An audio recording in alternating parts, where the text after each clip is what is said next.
지난주 설교 기억나시나요? 온전하게 하시는 은혜. 하나님은 우리를 구원하셨습니다. 구원의 은혜. 그리고 서로 다른 사람들을 한 자리에 모으셨죠. 그러나 자라고 성장하지 않는 사람들이 그 자리에 계속 함께 있다면 얼마나 불편하겠습니까? 그래서 한 사람의 내면이, 태도가, 그리고 말이, 관계가 바뀌는, 성장하도록 하는 은혜, 성숙하도록 하는 은혜를 우리에게 주신 것이죠. 그 성숙의 은혜, 성장의 은혜, 그 변화의 진폭, 나의 나됨의 그릇, 누가 정하는가? 하나님이 우리에게 무한 그릇을 주셨고, 그러나 그 그릇을 정하는 사람은 바로 우리. 왜 우리는 이만한 그릇을 가지고 살아가는가? 내가 선택했기 때문에 그렇다는 것입니다. 우리는 스스로 작은 그릇을 내밀고 하나님께 불평하고 또 부모에게, 그리고 환경 탓, 그리고 사람 탓하는 사람으로 살지 않아도 되는 것입니다. 왜 그렇습니까? 하나님께서는 우리에게 그리스도의 분량만큼 주셨기 때문에 그렇습니다. 그리스도의 분량, 십자가에서 두 팔 벌린 너비만큼, 하늘과 땅에서 내려온 그 깊이와 높이만큼 얼마나 제한 없이 우리에게 주셨는가 기억하게 됩니다. 오늘 본문은 온전하게 하시는 그 은혜를 따라서 공동체 한 사람 한 사람 성숙해 가면서 하나님을 본받으라 라는, 우리가 언뜻 듣기에는 어려운 요구를 사도 바울이 하고 있습니다. 하나님을 본받을 수 있는 사람이 있을까?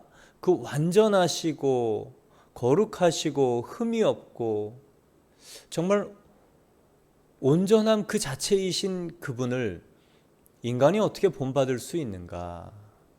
꿈도 꿀 수 없는 그 일을 주문하고 요구합니다. 그러면서 그 근거로 예수 그리스도의 사랑이 우리 심령 가운데 있으면 하나님을 본받을 수 있다. 두 번째로 예수 그리스도의 사랑으로 우리의 옛사람이 죽으면 어둠의 일을 제하여 버림으로 하나님을 본받을 수 있다라고 얘기합니다. 오늘 세 번째 이 제안으로 빛의 아들이 되고, 빛의 아들이 되었으니 빛의 열매를 맺을 수 있다라고 얘기합니다. 여러분, 하나님은요 열매를 기대하시는 분입니다. 에덴 동산 인간에게 자유의지와 통치권 위임해 주시고 기대하셨던 것이 있습니다. 에덴 동산은 인간 중심의 동산, 인간 중심의 계획으로 세워졌고, 맨 마지막에 모든 것을 창조하시고 인간을 맨 마지막에 창조하시면서 인간에게 다스리고 생육하고 번성하고 땅에 충만하라 라고 다스림의 명령을 주셨습니다. 인간 중심의 에덴 동산의 계획을 세우신 한 가지 목표, 열매가 무엇이었는가? 하나님 나라를 이루게 하시기 위해서 그 중심에 하나님의 형상을 가진, 하나님을 대표할 만한 사람을 세우신 것입니다. 하나님은 인간 중심의 에덴 동산을 세우셨어요. 하나님 나라를 기대하셨기 때문입니다. 또한 예수님도 우리에게, 믿는 자에게 열매를 기대하십니다. 요한복음 15장 1절, 2절, 3절, 4절, 5절, 우리가 잘 아는 이 포도나무의 비유입니다. 예수님이 이렇게 말하시죠. 나는 포도나무요 내 아버지는 농부라. 무릇 내게 붙어 있어 열매를 맺지 아니하는 가지는 아버지께서 그것을 제거해 버리시고 무릇 열매를 맺는 가지는 더 열매를 맺게 하려 하여 그것을 깨끗하게 하느니라. 내 안에 거하라, 나도 너희 안에 거하리라. 가지가 포도나무에 붙어 있지 아니하면 스스로 열매를 맺을 수 없음 같이 너희도 내 안에 있지 아니하면 그리하리라. 나는 포도나무요 너희는 가지라. 그가 내 안에 내가 그 안에 거하면 사람이 열매를 많이 맺나니 나를 떠나서는 너희가 아무것도 할 수 없느니라. 예수님이 이 말씀을 주시면서 나는 포도나무요 내 아버지는 농부라 라고 말씀하시면서 우리에게 기대하셨던 것은 무엇입니까? 열매이죠. 2절에 보면 참 무서운 말씀들이 있어요. 제거해야 할 가지, 깨끗게 정리해야 할 가지가 있다는 거예요. 잘라버리고 또 다듬어야 되는 기준이 무엇이냐? 열매라는 것입니다. 가지의 역할은 꽃을 피우는 것이 아닙니다. 꽃을 피우고 열매를 맺는 것이죠. 그래서 열매가 없는 가지는 잘라버리겠다. 너무 무서운 말씀입니다. 그것이 우리 안에 계속 열매를 맺지 못하게 한다면 그것은 이 정리의 대상이 되는 것이죠. 근데 2절 초반부에 보면 내게 붙어 있어, 예수님에게 붙어 있지만 열매가 없을 수 있는가? 너무 놀랍고 충격적인 말입니다. 매주일 예배하고 또 헌금을 하고 또 직분을 가지고 교회를 섬기지만 열매가 없을 수 있다. 예수님이 보실 때 열매가 아닐 수 있다. 여러분, 예수님은요, 열매 없이 붙어 있는 가지, 그냥 주님께만 딱 붙어서 자기 혼자만 이 양분을 빨아먹고 그냥 붙어 있는 가지 원치 않으십니다. 8절과 9절의 말씀을 보면 너희가 전에는 어둠이더니 이제는 주 안에서 빛이라. 빛의 자녀들처럼 행하라. 빛의 열매는 모든 착함과 의로움과 진실함에 있느니라. 어둠에서 빛이 되었습니다. 거듭났다는 얘기죠. 이제 빛의 자녀들이므로 빛의 자녀들답게 빛의 자녀들의 열매를 맺으라. 선함과 의로움과 진실함의 열매를 맺으라 라고 말씀하십니다. 여러분, 열매란 무엇일까요? 이 열매란 흙을 뚫고 줄기가 나오고 또 장마를 이겨내고 한여름의 떼약볕을 견딘 바로 이 씨름의 결과가 열매입니다. 그리스도인에게는 두 가지 열매가 있어야 됩니다. 성경을 통해서 그리스도인에게 맺어야 된다고 하시는 두 가지 열매가 있는데, 첫 번째는 자기 자신, 자기 영혼과의 씨름에서 생기는 열매입니다. 우리 나무나 포도나무나 사과나무, 배나무도 그렇죠. 이 여름 떼약볕, 그리고 그 전에 장마, 이런 씨름을 견딘 후에 생기는 것이 열매이고, 그리고 당도가 진해진 풍성한 과실이 되는 것이죠.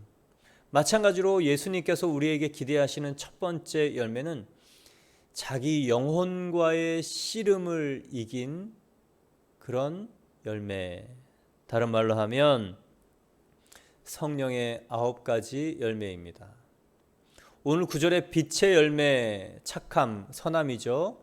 의로움, 진실함, 조금은 이 형이상학적인 단어입니다. 그것을 갈라디아서 2장 22절 23절에는 우리가 잘 알 수 있는 성품으로 설명해 놓습니다. 성령의 9가지 열매, 성령의 열매는 사랑과 희락과 화평과 오래 참음과 자비와 양선과 충성과 온유와 절제. 여러분, 이 같은 열매가 저와 여러분 가운데 맺히고 있을까요? 더욱 맺혀서 예수님이 기뻐하셔서 우리를 더욱더 손질하시고 또 열매 맺게 하시는 풍성한 가지 되기를 축원합니다. 그래서 매일 새벽 예배 그리고 주일 예배 그리고 말씀 듣는 것이 중요한 이유는 바로 이것입니다. 자기 생각, 자기 습관, 그리고 그 속에 있는 가치관을 형성한 이 욕심과 상처, 그것들을 정직하게 바라볼 수 있는 시간이 언제인가? 말씀의 기준이 생기는 시간입니다. 말씀을 듣는 것으로 의인이 되지 않는다 말씀하셨고요. 그 말씀으로 나를 비출 때 우리에게는 이 성령의 열매가 맺혀집니다. 말씀을 듣고 하루 일상 중에 내 마음에 성령께서 하시는 일, 또 사람들 간의 불협화음, 그 속에 하나님께서 나를 새롭게 볼 수 있도록 부르시는 부름이 있습니다. 제가 주일 설교 소감문을 쓰십시오라고 하는 이유가 바로 이것이죠. 말씀으로 자기를 비추어 보는 것입니다. 말씀으로 자신을 정확히 살펴보는 것입니다. 이렇게 말씀을 통해서 나의 일상과 또 그 행위와 그 속에 있는 마음을 살펴보아야 내 영혼과 내 내면과 해야 하는 그 씨름의 결과 성령의 열매가 맺혀지는 것입니다. 총리 요셉은 총리가 되었습니다. 그러나 그의 내면은 언제 형성이 되었습니까? 17세 이후 32살 총리 되기 전까지 감옥에서 그 성품이 형성이 되었습니다. 17세까지는 자기중심적 사람이었어요. 형들이야 어떻든 말든 아빠가 나만을 이뻐하고 채색옷을 입히고 그리고 형들이 무슨 옷을 입던 자기 자랑하던 자기중심적 존재였습니다. 그리고 자기 마음에 안 들면 형들의 소행을 아버지에게 그대로 고해, 형들을 불편하고 또 형들을 아버지의 핀잔을 받게 하는 형들의 원망의 존재였습니다. 그 기준은 딱 하나입니다. 내가 불편하면 옆에 있는 사람을 가만히 두지 않는 것이죠. 17세 청소년기죠. 그런데 이 사춘기 이 시간에 감옥에 갔습니다. 억울하게. 구덩이에 그리고 다른 집에 노예로 갔죠. 여러분 같으면 사춘기에 이런 일이 생기면 어떻겠습니까? 근데 성경을 보면 같은 환경에서 어떻게 선택하느냐에 따라서 그 인생이 너무도 많이 다릅니다. 17살 요셉에게는 삐뚤어질 만한 충분한 이유들이 있었습니다. 그러나 정말 그 성품이 17세부터 다루어지고 연단되어지고 정말 그 코람되어 하나님 앞에 내가 죄를 범하지 아니하리라라는 그 하나님의 기준, 말씀의 기준, 그것이 있었기 때문에 그 안에서 일어나는 여러 가지 불편한 일들 속에서 마음 바닥이 엉키고 꼬이고 그리고 왜곡되지 않았던 것입니다. 여러분, 여러 가지 상황 속에 저와 여러분의 마음, 엉키고 꼬인 그 마음 바닥이 잘 드러나는 것이 축복임을 믿으시기를 축원합니다. 저는 그 핸드폰 사장을 하시던 예전 그 의정부 양주 포천 동두천, 이제 거의 10년 전인데 그 부총무님의 기억이 좀 나요. 핸드폰 매장을 그때 하셨고 불경기라 이 방문 판매를 해서 어려움을 헤쳐나갔었던 얘기를 했던 기억이 납니다. 한 회사에 문을 들이고 가면 이 사람 저 사람 다 만나서 핸드폰을 설명하고 별 사람을 다 만난다는 거예요.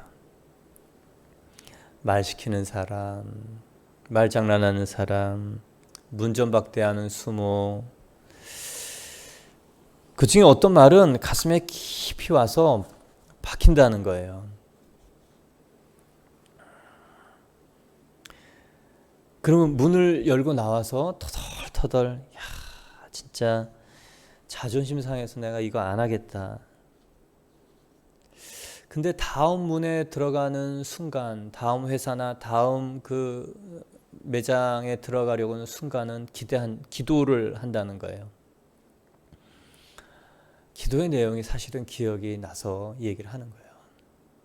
그 문 앞에서 눈을 딱 감고 이 기도를 한다는 거예요. 주님, 이보다 더한 수모를 어찌 참으셨습니까? 그 기도를 하고 나면 들어갈 용기가 생기고, 그리고 이전의 마음이 사그라들고, 들어가서 똑같이 말장난하고 똑같이 수모를 주는 사람들 앞에서 똑같은 설명을 한 번 더 할 수 있게 된다라고 얘기했습니다. 참 놀라운 거죠. 이분이 그 판매를 하면서 예수님의 그 깊은 은혜, 그게 없었다면 이런 간증 나오지 않죠. 그분이 그러더라고요. 목사님 자존심 상해서 욕하고 나오고 싶을 때가 한두 번이 아니라고.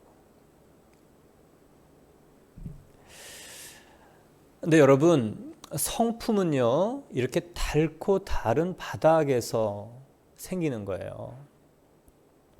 평안하고 안전한 온실 속에서 자랐던 요셉은 성령의 성품이 없었습니다. 자존심 벅벅 긁어대고 나를 정말 예민하고 곤두서게 하는 그때 내가 어떻게 반응할 건가, 그것이 나의 그릇을 결정합니다. 하나님은 우리의 그릇을 결정하지 않으셨어요. 환경도 우리의 그릇을 가두어 두지 못합니다. 결국 내가 어떻게 할 거냐.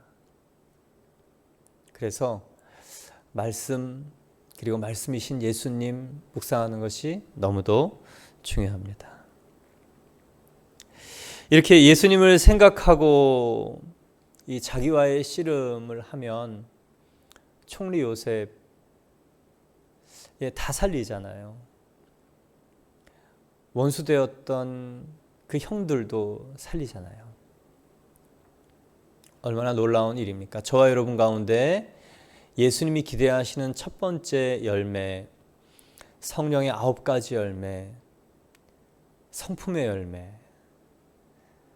맺히길 축원합니다. 그 성품의 열매가 사실은 우리의 비전을 이룰 수 있는 근간이 되더라고요. 두 번째, 예수님께서 기대하시는 열매는 다른 영혼과의 씨름에서 생긴 열매입니다. 첫 번째 성품의 열매는 자기 영혼과 자기 내면과의 씨름의 열매이고, 예수님이 기대하시는 두 번째 열매는 다른 영혼과의 씨름에서 생기는 열매입니다. 다니엘 12장 3절에는 이런 말씀이 있습니다.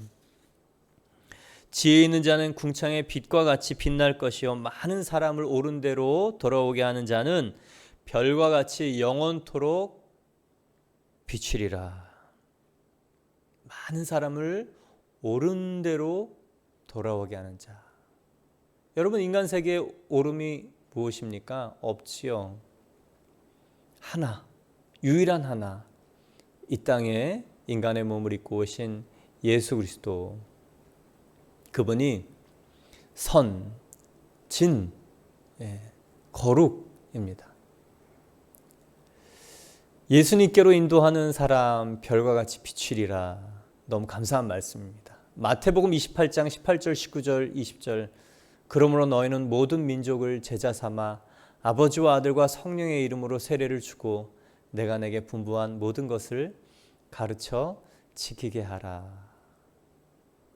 사도행전 1장 8절 오직 성령이 너희에게 임하시면 너희가 권능을 받고 예루살렘과 온 유대와 사마리아와 땅끝까지 이르러 내 증인이 되리라.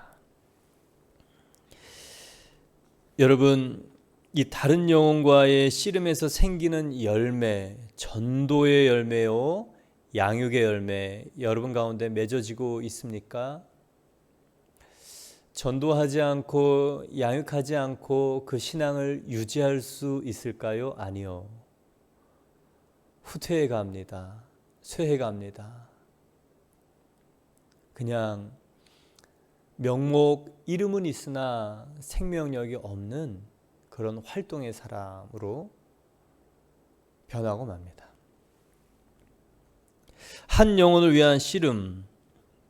여러분, 예수 그리스도가 그 가슴에 없는 사람마다 선교지이고 예수 그리스도가 그 가슴에 있는 사람마다 선교사라고 했습니다. 그 문구가 모 교회 담임 목사님 통해서 10년 깊이 바뀌었죠. 저와 여러분 가운데 예수 그리스도가 10년 가운데 있습니까? 그러면 선교사예요. 여러분, 그 10년 가운데 예수 그리스도가 없는 사람이 보입니까? 그 사람은 선교 대상자입니다. 여러분, 영혼의 열매, 한 사람이 거듭나게 되고 성장하게 하는 일, 그게 없다면 가짜라는 거예요. 생명은 생명을 낳을 수밖에 없기 때문입니다. 그래서 진짜 고민해야 되는 것은 뭐냐면요, 내가 거듭난 사람인가? 내가 다른 사람을 영혼을 거듭나고 성장하지 못하게 한다면, 그 열매가 없다면 무엇을 의심해야 되는가? 나의 거듭남을 의심해야 됩니다. 많은 교회에 이 성장과 성화, 그리고 이 변화된 삶을 굉장히 주마다 설교를 합니다. 52주에 많은 시간을 설명을 합니다. 그러나 많은 경우에 사상 누각인 경우가 많습니다. 태어나지 않은 사람에게 잘하라고 하는 경우가 얼마나 많은지. 예수님을 인격적으로 만나셨습니까? 예수님을 그 마음의 구원자여 주인으로 영접했습니까? 라는 대답에, 질문에 아니요, 그것이 무엇인지 모릅니다. 예수님에 대해서는 배워서 잘 압니다. 그러나 거듭남, 중생, 영적 출생, 이게 잘 뭔지 모르겠습니다. 그런 분들이 굉장히 많습니다. 요한복음에도 신학자 니고데모가 바로 하나님을 인격적으로 몰랐던, 거듭나지 않았던 사람이죠. 그럼에도 불구하고 종교적인 수많은 일들을 할 수 있는 것이 정말 우리에게는 충격적인 불행입니다. 그래서 교회에서 정말 확인하고 강조하고 다짐하고 체크하고 해야 되는 것이 정말 거듭났는가. 복음의 진리를 다 듣고 나서 예, 믿습니다 라는 동의로 거듭났다고 하는 것은 정말 불행이고, 그리고 책망받을 일이죠. 복음을 듣고 그것이 심령에 박혀오고 그리고 그 심령으로 그것이 말씀이 진짜인가 상고함으로 그 심령이 말씀으로 변화되는 것. 그래서 그 말씀이신 예수님이 나의 구원자여 주인이시도록 정말 영접하는 그 일, 아무리 강조해도 지나치지 않습니다. 그 거듭남이 분명하면 그 생명의 씨앗 하나님이 들어오시는 거기 때문에 반드시 자랍니다. 반드시 성장합니다. 거듭남 아무리 강조해도 중요하지 않습니다. 여러분 거듭나셨습니까? 여러분 내가 정말 십자가에서 못 박혀 죽어야 하는 원죄인인 것을 여러분 깨달으셨습니까? 여러분 내가 십자가에 못 박혀야 되는데 예수님이 십자가에 못 박히신 것을 깨달으셨습니까? 여러분 이 부활로 말미암아 내가 이 유태인들처럼 예수를 십자가에 못 박아 죽인 원죄인인 것을 여러분 깨달으셨습니까? 아무리 강조하고 그리고 계속 얘기해도 지나치지 않는 것이 바로 거듭남입니다. 그래서 사도 바울은 2장에 허물과 죄로 죽었던 너희를 살리셨다라고 얘기하고 5장 8절에는 전에는 어둠이었더니 라고 얘기하면서 이제는 빛이다 라고 얘기하는 것입니다. 여러분 예수님이 기대하시는 이 성품의 열매 그리고 다른 사람과의 씨름의 열매인 전도와 양육의 열매가 있습니까? 거듭나야 이게 가능한 것입니다. 근데 여기서 예수님이 기대하시는 열매와 우리가 기대하는 열매의 차이가 있죠. 많은 사람들은 하나님께서 당신에게 열매가 있기를 원합니다 라고 기대할 때 이 현세적인 축복을 상상합니다.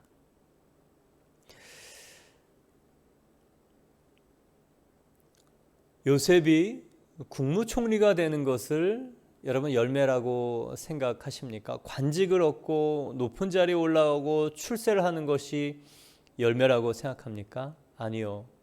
그것은 과정입니다. 정말 하나님께서 요셉을 통해 기대하셨던 열매는 무엇입니까? 만민. 하나님의 기준으로 변화된 한 사람이 모든 나라를 살릴 수 있는 하나님의 이 통치자가 된다는 것을 알려주고자 하는 것이 하나님이 기대하셨던 열매입니다. 여러분 우리가 생각하는 열매 그건 과정이라는 것. 그 과정에 머물면 우리는 반드시 넘어지고 변질된다는 것. 그러나 그 과정을 통해서 하나님이 기대하시는 열매까지 나아가고 기도하고 내가 나 자신에게 속지 않을 때 하나님은 그 사람을 통해 많은 사람들을 살리게 됩니다.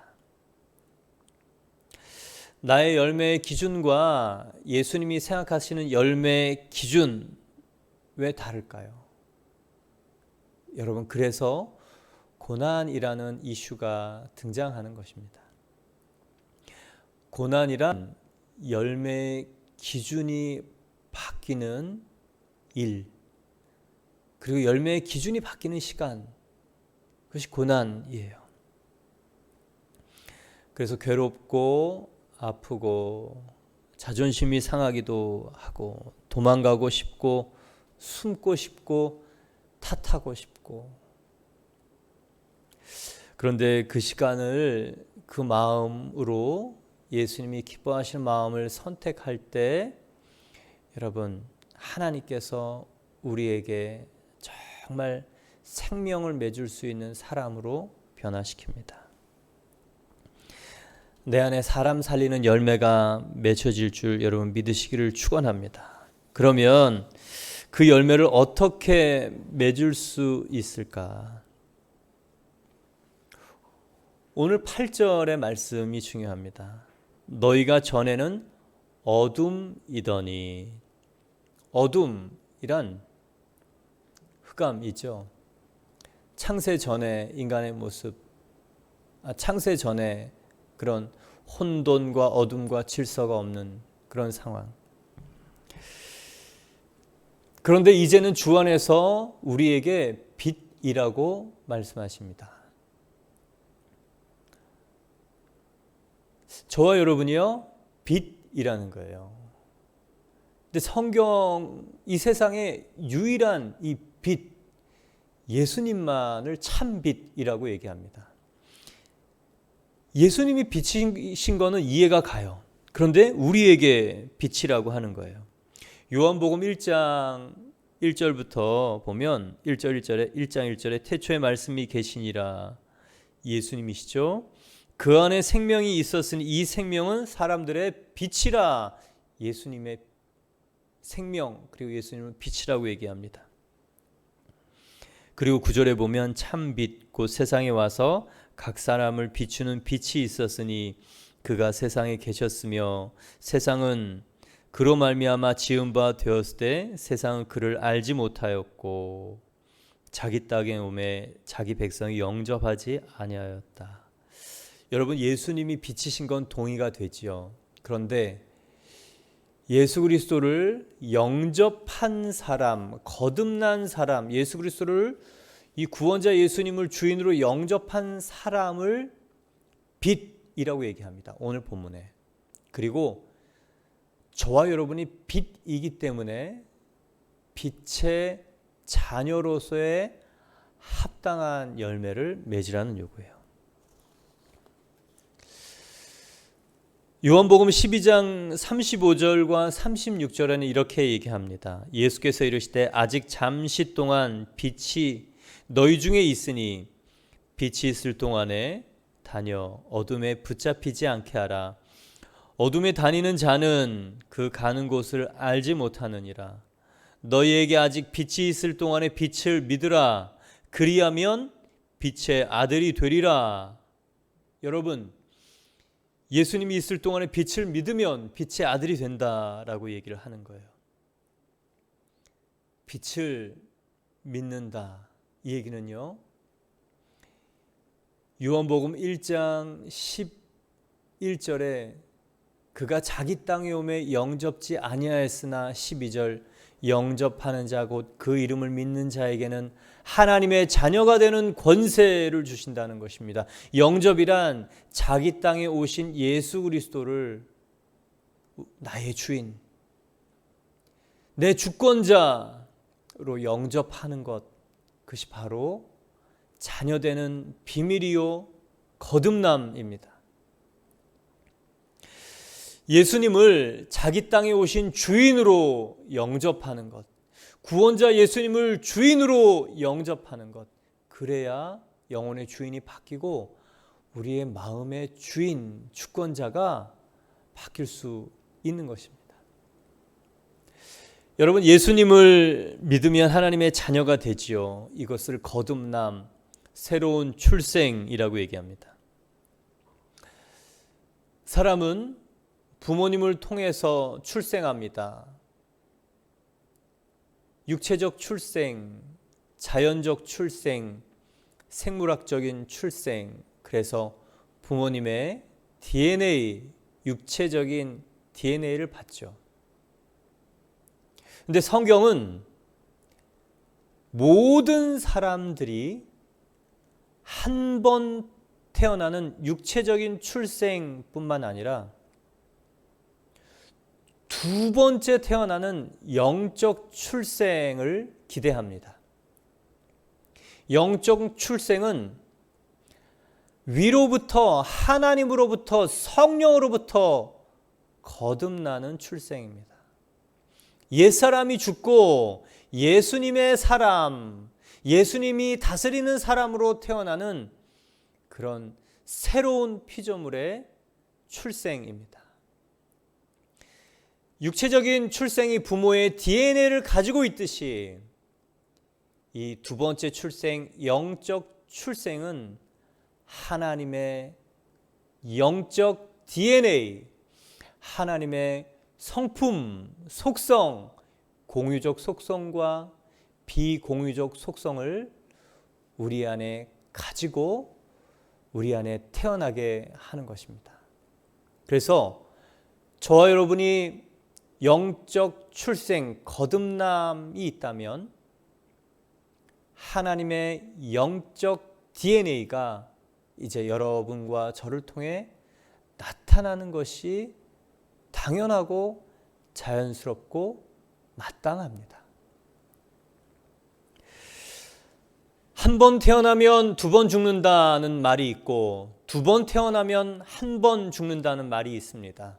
여기서 한 번 태어나면 이는 육체적 출생을 말합니다. 그렇게 육체적 출생으로 예수님을 영접하지 않고 죽는 사람은 두 번 죽습니다. 육체적인 죽음 그리고 영원한 죽음입니다. 그러나 이 땅에 한 번 태어나서 두 번 태어나면 한 번 죽는다는 말이 있습니다. 이 땅에 육신으로 태어나서 예수님을 영접하는 거듭남이 있으면 육체의 죽음은 피할 수 없어서 육체의 죽음은 나에게 있지만 심판 이후에 영원한 죽음은 면하는 영생의 부활을 하게 되는 것입니다.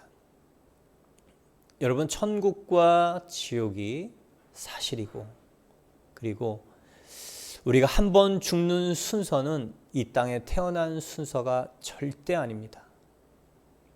어떤 사람은 정말 100년을 살고 그리고 죽습니다. 그리고 어떤 사람은 정말 안타깝게도 태어나고 얼마 되지 않아 또 부름을 받습니다. 그러나 100년을 살던 얼마를 살던 이 땅에서 해야 할 일은 어둠의 자식, 진노의 자식, 저주의 자식, 그리고 마귀의 자식이었던 자기 자신을 깨닫고 예수님을 주인으로 영접함으로 빛의 아들, 하나님의 자녀가 되도록 선택하는 예수님을 구원자요 주인으로 영접하는 거듭남이 있어야 합니다.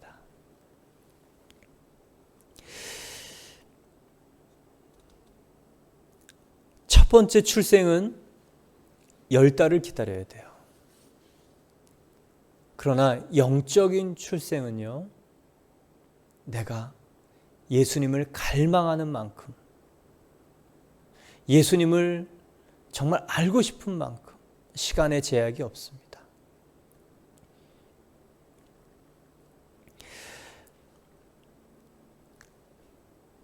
구약에는 우리가 빛이 될 수 있었는가?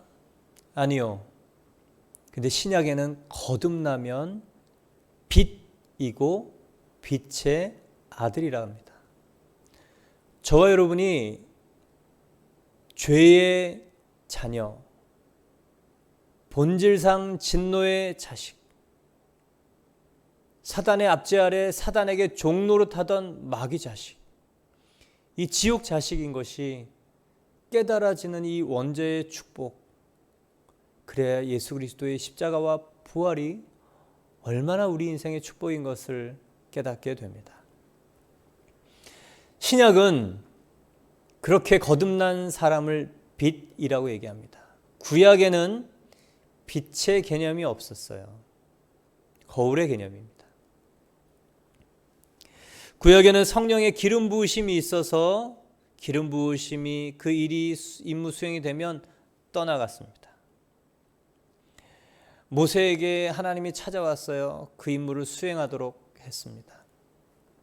모세와 40일 동안 하나님께서 만나 주셨죠. 호렙산 시내산에서. 그리고 그가 내려왔을 때 그 얼굴에 광채가 빛나서 이스라엘 백성들은 모세를 쳐다볼 수 없었습니다.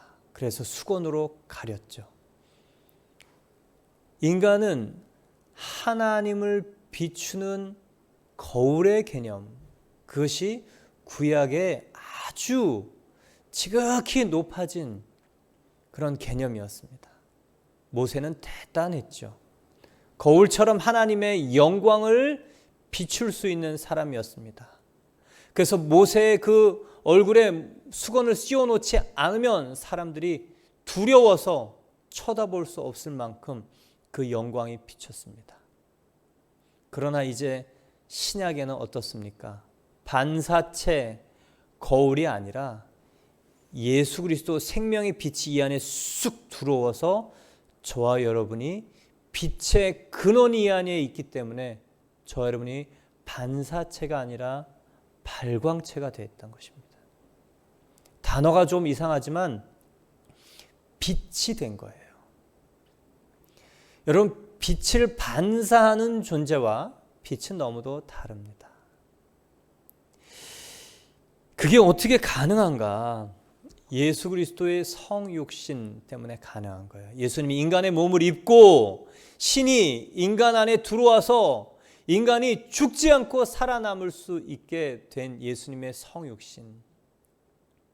그래서 그 성육신하신 예수님이 십자가를 지시고 부활하시고 승천하시고 그리고 성령 받은 그 예수님의 공생애의 사역을 우리에게 그대로 행할 수 있도록 보내주는 성령이 이 안에 들어오면 여러분, 예수님, 인간으로 오신 예수님 안에 갈등 없이 하나님이란 존재가 함께 거했던 것처럼 저와 여러분 가운데 예수님, 이 신이 함께 거할 수 있게 되는 것입니다. 그래서 저와 여러분의 그 존재가 빛이 되는 것입니다.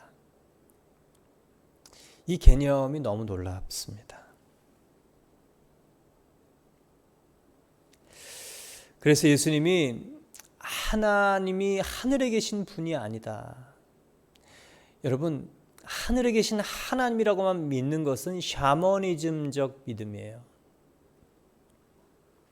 그 샤머니즘적 신적 개념 비나이다예요. 근데 예수님이 우리에게 가르쳐 주신 그 하나님은 하늘에 계신 우리 아버지가 이 10년 가운데 예수 그리스도를 통해서 우리 안에 들어오신 거주하시는, 내주하시는 하나님의 개념입니다. 근데 이 샤머니즘의 신하고는 너무도 다르죠. 그래서 기독교는요, 하나님의 10가지의 속성, 우린 그렇게 배웁니다. 공유적 속성과 비공유적 속성. 근데 이 비공유적 속성 여러 가지가 있죠. 10가지라고 제안했지만 사실은 10가지 이상입니다. 그리고 그 6가지 비공유적 속성도 다 한 가지로 한 실타래 안에서 나오는 것이죠.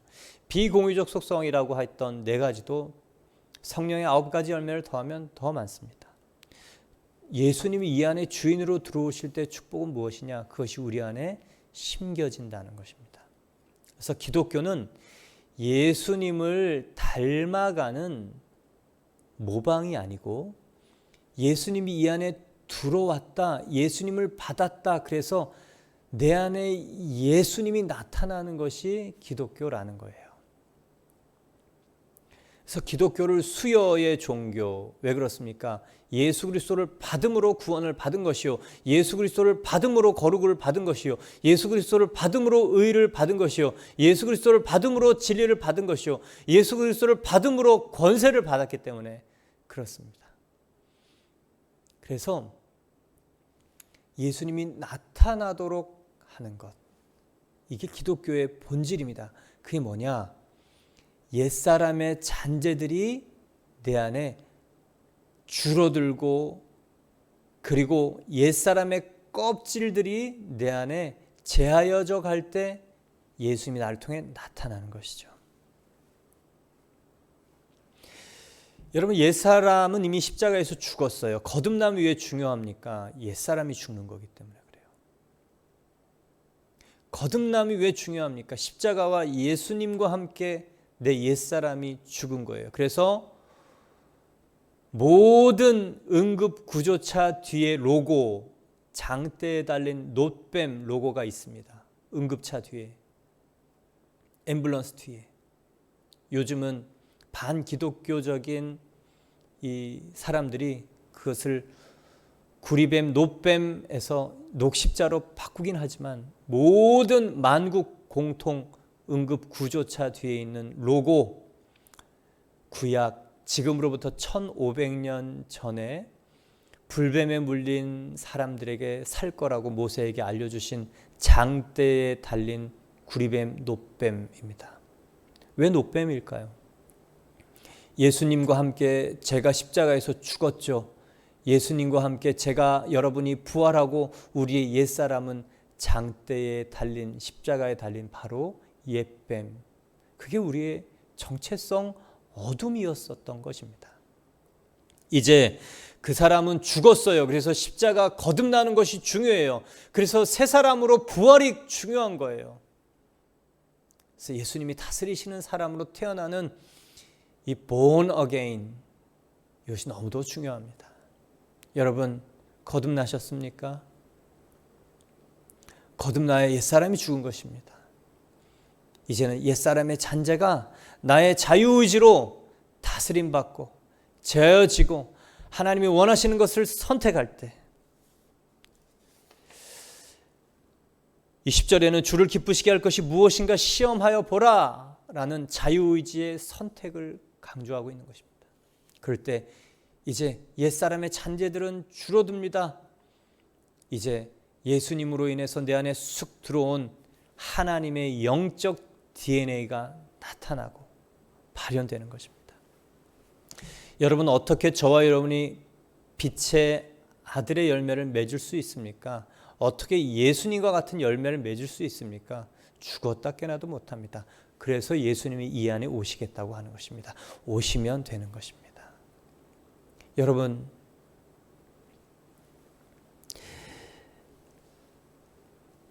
오늘 이 본문, 허물과 죄로 죽었던 저와 여러분을 살리셨던 거듭남, 어둠이었던 이 사람이 빛이 되었던 바로 이 거듭남. 그래서 이제는 다시 구절처럼 하나님을 기쁘시게 할 것이 무엇인가 생각할 수 있는 새롭게 거듭난 자유의지, 이 성령 받은 이성의 선택, 저와 여러분의 사이즈를 결정합니다. 예수님이 이 안에 있어서 열매의 제한이 없습니다. 이제 저와 여러분이 그 귀한 열매, 날마다 자기를 부인하고 자기 십자가를 지는 일, 그 일을 통해 빛의 열매를 나타낼 수 있기를 바랍니다. 그래서 중요한 것, 십자가 체험, 부활 체험, 원죄의 체험입니다. 그것이 잊지 않고 교리적으로 배우면 도덕적이고 착한, 꾸역꾸역 해야 하는 종교인이 되고 어느 순간에 폭발해버립니다. 뚜껑이 열리게 됩니다. 먼저 저와 여러분이 옛사람이 십자가에 반드시 죽는, 죽어지는, 장사되어지는 그 일, 그리고 내가 십자가에서 이미 죽었기 때문에 이제 내 옛 성품도 다스릴 수 있다는 그 놀라운 새로운 통치권, 자유의지가 부어졌다는 그 은혜, 그리고 예수님을 내가 십자가에 못 박아 죽인 유대인과 똑같은 사람이라는 그 고백, 거듭남을 통하여 저와 여러분이 빛이 되었음, 그리고 나는 빛의 열매를 맺을 수 있는 사람임을 오늘도 깨닫고 우리 안에 빛의 열매가 가득 맺어지기를 축원합니다. 우리 함께 기도드리겠습니다.